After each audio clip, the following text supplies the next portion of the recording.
हाँ दोस्तों, हम लोगों ने लास्ट सेशन में देखा था कि कैसे वेबसाइट के लिए हम लोग हमारे फॉर्म डिजाइन करते हैं। वो फॉर्म तो हमने नॉर्मल डिजाइन किया था, उसको अट्रैक्टिव बनाने के लिए अभी बहुत सारे टैग हमें सीखने के बाकी है। अब हम जैसे जैसे भी वो टैग सीखेंगे तो हम हमारे एप्लीकेशन, हमारे जो वेब एप्लीकेशन है उसके फॉर्म को हम और भी ज्यादा अट्रैक्टिव बना सकते हैं। अब वो कैसे टैग है, कौन कौन से टैग है, वो भी हम अभी सीखेंगे। उसके पहले और भी कुछ बता दूं कि जैसे ही हमारा ये सेशन खत्म होगा, नेक्स्ट सेशन में हम लोग उस फॉर्म के बहुत सारे टैग हम लोग CSS के साथ सीखेंगे। मतलब वहीं से हमारा रियल शुरू होगा HTML सीखना। अब तक तो हमने सिर्फ HTML को शुरू करना सीखा है, अभी शुरू किया, फॉर्म नॉर्मल बनाया और उसको देखा कि ऐसे ऐसे HTML की फाइल्स तैयार होती है। लेकिन जब हम नेक्स्ट सेशन से देखेंगे तो हमें कुछ अलग ही लुक उसका मिलेगा। तो इस सेशन में हम लोग आज देख रहे हैं कुछ उसके कॉमन टैग हैं जो सारे बहुत हमें नॉर्मल डिजाइन के लिए यूज होते हैं। ठीक है, तो चलते हैं वो टैग सीखने के लिए हमारे स्क्रीन की ओर। चलिए तो फिर दोस्तों, तो आज हम देखते हैं बहुत सारे ऐसे टैग जो हमें हमारे फॉर्म को डिजाइनिंग करने में हेल्पफुल हो। यहाँ पर हम देखते हैं कौन कौन से टैग हम आज सीखने वाले हैं। तो यहाँ पर देखिए कुछ टैग मैंने डिक्लेयर किए, जिसमें link tag, Meta tag, paragraph tag, HR tag, heading tag, comments, order list मतलब अनऑर्डर लिस्ट, ऑर्डर लिस्ट, वैसे मार्क्यू टैग, ये सारे टैग हमें हमारे फॉर्म को डिजाइनिंग करने में बहुत हेल्पफुल होते हैं। यहाँ पर हम देखते हैं कि हमने जो सबसे पहले देखे दो लिंक टैग। वो लिंक टैग एक्चुअली क्या है, तो ये जो दो लिंक टैग है वो हमें हेडिंग पोर्शन में ही डिक्लेयर करने हैं, क्योंकि ये दोनों टैग जो है वो सारे हमें अगर कोई फाइल बाहर से हमें यहाँ पर अटैच करनी हो और उसकी फंक्शनैलिटी हमें लेनी है, इसीलिए हम ये जो लिंक टैग है वो इस्तेमाल करते हैं। और मेटा टैग जो है वो कभी कभार हमें कोई कंस्ट्रेंट भी जैसे डिक्लेयर करना है, जैसे कि हमें कोई फॉन्ट का टाइप डिक्लेयर करना है, कंटेंट यहाँ पर जब हम उसको सर्च इंजन में डालते हैं तो उसके कंटेंट डिक्लेयर करने हैं, तो वो सारा हम मेटा टैग में डालते हैं। अब आगे जो बॉडी टैग के कंटेंट है उसके लिए हमें कुछ कंटेंट पहले लिख लेते हैं, जिससे हम उसके अंदर अप्लाई करें तो हमें पता चल जाए। तो इसके लिए मैं यहाँ से उसके कुछ कंटेंट ले रहा हूँ, पैराग्राफ जैसे कंटेंट कुछ।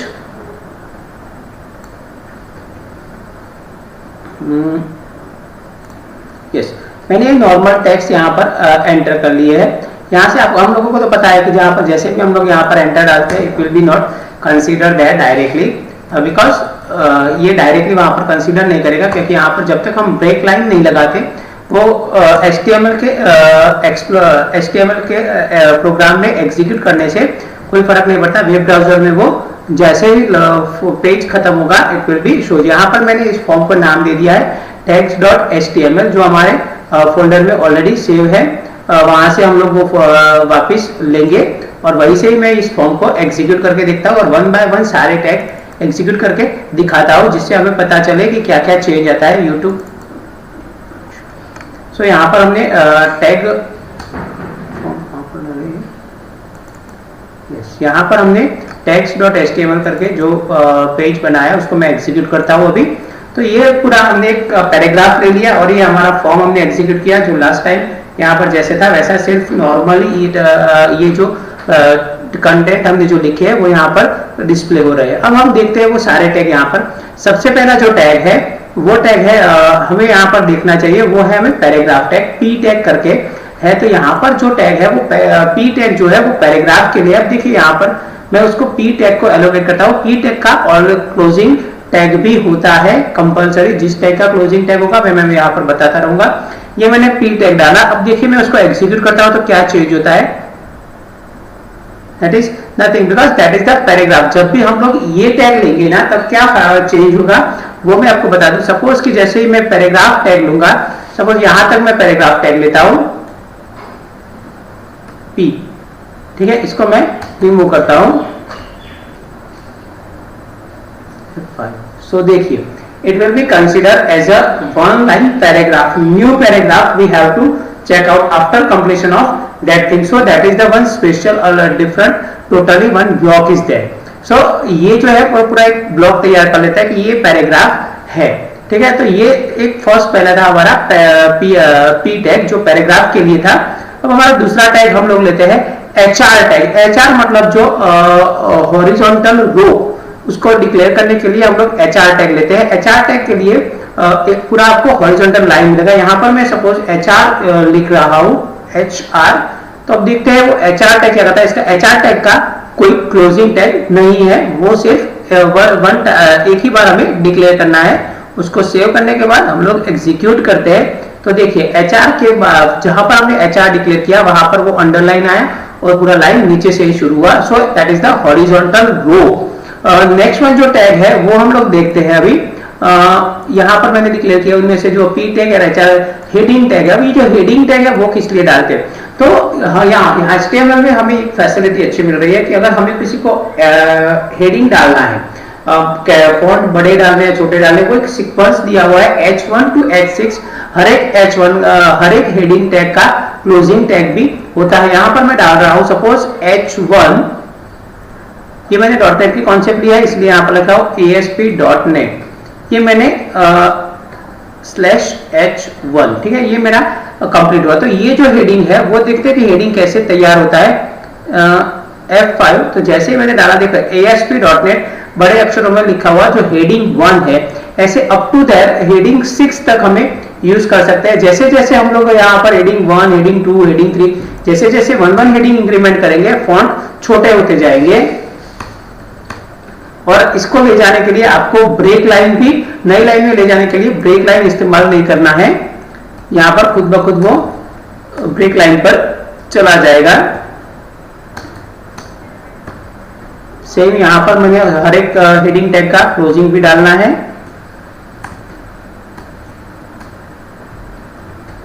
सो ये जो हेडिंग टैग है वो हमें यूज होता है इस तरह से सीक्वेंस में, ठीक है। ये हेडिंग टैग ऑलमोस्ट हम लोग जब भी हमारे कंटेंट में हेडिंग डालना होता है, कोई पैराग्राफ का हेडिंग है या तो पेज का पूरा टॉप बॉटम हेडिंग है, इसीलिए हम लोग ये कंटेंट यूज करते हैं। आगे चलते हैं तो ये हेडिंग टैग खत्म करने के बाद हम देखते हैं तो दूसरा टैग हमें यहाँ पर मिलता है कमेंट टैग। कमेंट ऑलमोस्ट बहुत सारे ऐसे लोग हैं जिनको इस HTML में कमेंट टैग का पता नहीं होता है। यहाँ पर जितने भी लाइंस में कमेंट में डालता हूँ, कमेंट का मतलब क्या होता है, जो हम लोग समझने के लिए यहाँ पर लाइन लिखते हैं लेकिन वहां पर हम लोग वो लाइन डिस्प्ले नहीं करवाते, ठीक है, वो एग्जीक्यूट नहीं होती है कमेंट के लाइन। तो जैसे जैसे भी हमारा पार्ट होता है यहाँ पर अलग अलग हेडर पोर्शन, फुटर पोर्शन, हमने बताया था जैसे फॉर्म डिजाइन किया था उस वक्त हम देख सकते हैं कि यहाँ से स्टार्टिंग फुटर होता है, यहाँ से स्टार्टिंग हेडर होता है। जैसे कि ये कंटेंट है तो मैं इसके आगे लिख लेता हूँ कि this is the detail content. तो यहाँ वो डिटेल कंटेंट डिस्प्ले नहीं होना चाहिए, लेकिन जब हम कोड देखते हैं तो हमें पता चलना चाहिए। और कमेंट है यहाँ पर डिक्लेयर करने के लिए हमें करना है ब्रैकेट ओपन करना है यहाँ पर, फिर उसके साथ एक्सक्लेमेटरी सेंटेंस देना है और 2 हाइफन देना है। जैसे हमें 2 हाइफन दिया, देखो यहाँ पर ग्रीन लेटर सारे कैरेक्टर ग्रीन हो गए, बिकॉज ग्रीन का मतलब वो कमेंट में चले गए। यहाँ पर मुझे जो भी लिखना है, यहाँ पर मैं लिखता हूं दिस इज डिटेल्स, ठीक है। और कमेंट को क्लोज करने के लिए मुझे हाइफन और वापस ब्रैकेट क्लोज करना है। ये जितना भी ग्रीन पोर्शन में दिख रहा है वो सारे कंटेंट वहां पर डिस्प्ले नहीं होंगे, ठीक है। देखते हैं ये एग्जीक्यूट करके। यहाँ पर देखिए मैंने फॉर्म को एग्जीक्यूट भी कर दिया, सेव भी कर दिया, लेकिन वो कंटेंट यहाँ पर डिस्प्ले नहीं हुए। मुझे अगर ये ऊपर लिखा हुआ .NET platform for developing dynamic code वो भी निकालना है तो मैं कुछ नहीं, यहाँ पर जाके कमेंट रख देता हूँ तो वो भी यहाँ से डिस्प्ले निकल जाएंगे, यहाँ पर डिस्प्ले नहीं होंगे। यहाँ पर मैं जैसे इसको क्लोज कर देता हूँ हाइफन ब्रैकेट, नाउ अब मैं उसको एग्जीक्यूट करता हूँ तो वो कंटेंट खुद ब खुद चले गए, ठीक है। वो कंटेंट अभी रहने देते हैं हम लोग। अब आगे जो कोड आ रहा है वो कभी हम जो कंटेंट टाइप करते हैं, वो जो हम डिटेल टाइप करते हैं उसमें हमें कभी कभार लिस्ट देना पड़ता है, जैसे कि नंबरिंग देना पड़ता है 1 2 3, या तो हमें कोई बुलेट्स देना पड़ रहा है। तो वैसे हम लोग जो भी बुलेट्स देना चाहे, जो भी नंबरिंग देना चाहे वो दे सकते हैं। जब कैसे नंबरिंग देना है, अगर 2 तरह के नंबरिंग होते हैं, एक बुलेट्स डालना है तो वो अनऑर्डर होता है, जो ऑर्डर में नहीं होता है वो डायरेक्टली 1 by 1 नंबर आ जाते हैं। सेकंड जो है वो है ऑर्डर लिस्ट, जिसमें 1 2 3 ऐसे नंबरिंग होता है। तो यहाँ पर अगर हमें जैसे डिक्लेयर करना है तो यहाँ पर 3 टैग हमें याद रखने हैं। एक UL मतलब अनऑर्डर, सेकंड LI मतलब लिस्ट, और last one is the next one is the OL मतलब ऑर्डर लिस्ट। यहाँ पर सबसे पहले हम देखेंगे अनऑर्डर, सो यहाँ पर UL डाल देंगे। उसके बाद हमें यहाँ पर लिस्ट तो डालना ही है, तो li टैग लिखना है, उसका क्लोजिंग सपोज यहां पर मैं डाल रहा हूं कोई भी कंटेंट हमें डालना है t, ठीक है, /li।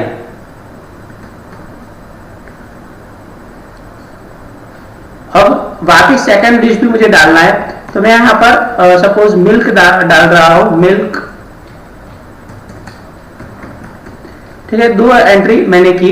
अब उसको मुझे यूआरएल टैग को क्लोज भी करना पड़ेगा क्योंकि उसका अभी कोई क्लोजिंग है नहीं, इसलिए देखो इसका क्लोजिंग है तो यहाँ पर नॉट डाउन मिल रहा है, यहाँ पर कोई क्लोजिंग नहीं है तो मिल नहीं रहा है, यहाँ पर मैं डाल रहा हूँ /ul। तो जैसे ही मैंने /ul डाल दिया, it will be consider automatically bullets. अगर हमें बुलेट्स कहीं और से भी लेना है तो भी हम ले सकते हैं यहाँ पर उसका स्टाइल देकर, सिंबल देकर, लेकिन अभी हम नहीं देंगे, आगे देखते हैं वो पता चलेगा। और यहाँ पर यूआरएल का आप देखो मिल रहा है नोटिफिकेशन, तो आप देखो उसको एग्जीक्यूट करके हम लोग देखते हैं।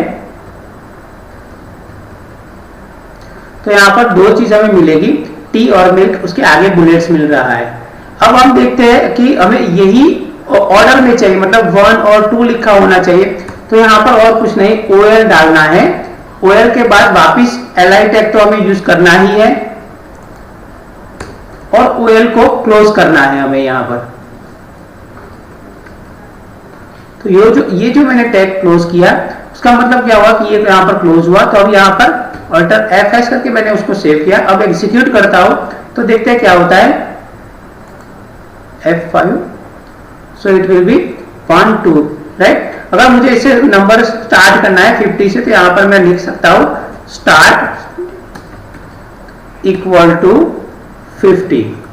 जिस नंबर से मुझे शुरू करना है मैं यहां से लिखूंगा, वहीं से वहां पर शुरू होगा 50 51, ठीक है। तो ये था हमारा कुछ लिस्ट को डिक्लेयर करने का टैग। उसके अलावा बहुत सारे टैग है। यहाँ पर देखिए हमने कोई भी टैग डाले हैं तो यहाँ पर कहीं पर बोल्ड, इटैलिक ऐसा कुछ दिख नहीं रहा है। किसी को अंडरलाइन करना है तो अभी नहीं दिख रहा है। तो यहाँ पर उसके लिए भी कुछ अलग अलग टैग है, जहां पर मुझे सपोज कि यहाँ ये जो इवेंट इतना लिखा हुआ है इवेंट ड्रिवन, उसको मुझे बोल्ड करना है। तो मैं उसके लिए बोल्ड के लिए मुझे यहाँ पर बी टैग मिल रहा है।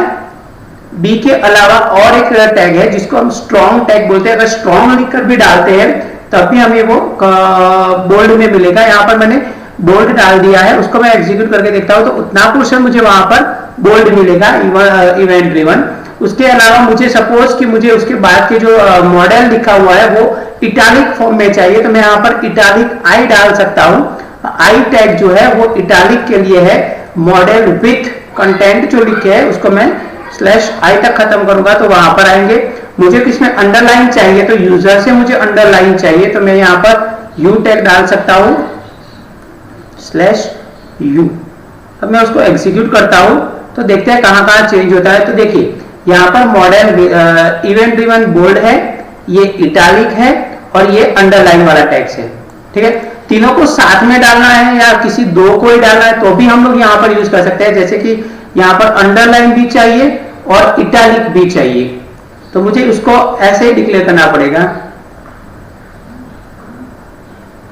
/i and /u। ऐसे अगर बोल्ड के साथ भी आई और यू दोनों ले सकते हैं, हर एक जगह पर कोई भी टैग यूज कर सकते हैं। देखिए यहाँ पर वो इटैलिक भी हुआ और बोल्ड भी हुआ। ये सारे टैग जो थे वो बेसिक डिजाइनिंग के लिए थे। ऐसे ही हम लोग हमारे कंटेंट लिखते हैं तो कहीं पर बोल्ड होते हैं, हेडिंग होते हैं, तो ये सब हम इस टैग के जरिए सीख सकते हैं। इससे अच्छा फॉर्म अब कैसे डिजाइनिंग करना है, HTML क्या है, वो प्रॉपर वे में हम लोग देखेंगे। कल से हमारा प्रॉपर सेशन शुरू होगा जिसमें हम HTML क्या है, उसके साथ CSS कैसे ज्वाइन किया है और HTML के पेज को कैसे हम किसी और स्क्रिप्टिंग लैंग्वेज के साथ ज्वाइन कर सकते हैं। CSS क्या है, तो प्रॉपर डिजाइनिंग के लिए CSS का नॉलेज होना भी बहुत जरूरी है। तो उसके अंदर हम बहुत सारे HTML टैग, HTML5 टैग्स भी सीखेंगे। तो यहाँ से हम आज का सेशन कंप्लीट करते हैं। देखा कुछ कॉमन टैग थे जो हमारे कंटेंट को कुछ अलग तरीके से फॉर्म पर डिस्प्ले करते थे, सही बात है।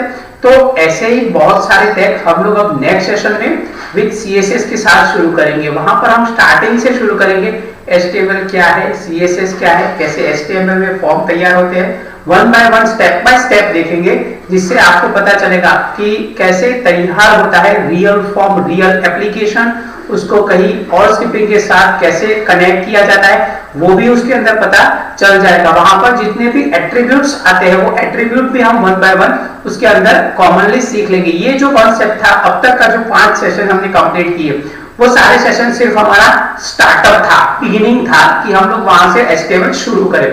ठीक है, तो कल हम लोग देखेंगे नए सेशन में नए तरीके से HTML डिजाइनिंग। ओके, ये वीडियो पसंद आया है तो लाइक और शेयर कर लेना और सब्सक्राइब पर क्लिक कर लेना और बेल बटन पे क्लिक कर लेना, जिससे कल से हमारे नए वीडियो जैसे ही अपलोड होते हैं आपको बहुत अच्छी तरह से पता चल जाए।